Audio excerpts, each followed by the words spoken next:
नमस्कार, मी राजेश लोंढे.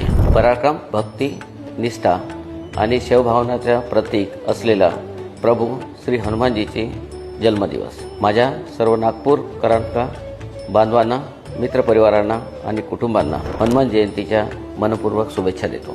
श्री हनुमानजीचं चरित्र पाहिलं तर त्यांच्यातली नम्रता, सेवाभाव आणि आपल्याला प्रत्येक पावलावर प्रेरणा देते. ते रामभक्त होते, पण त्यांची भक्ती केवळ शब्दापुरती नव्हती, तर ते कृतीतून सिद्ध झालेली होती. आजचा हा दिवस एकच गोष्ट सांगू इच्छितो. आपल्या आयुष्यातल्या कितीही अडचणी असल्या, संकट जरी असले तरी त्या मनापासून श्रद्धा असेल तर हनुमान सारखे बळ आपल्याला आपल्या हातात येते.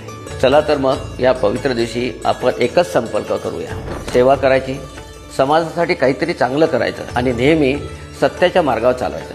माझ्या अंतःकरणातून पुन्हा एकदा आपल्या सर्वांना हनुमान जयंतीच्या शुभेच्छा. जय श्रीराम, जय बजरंगबली.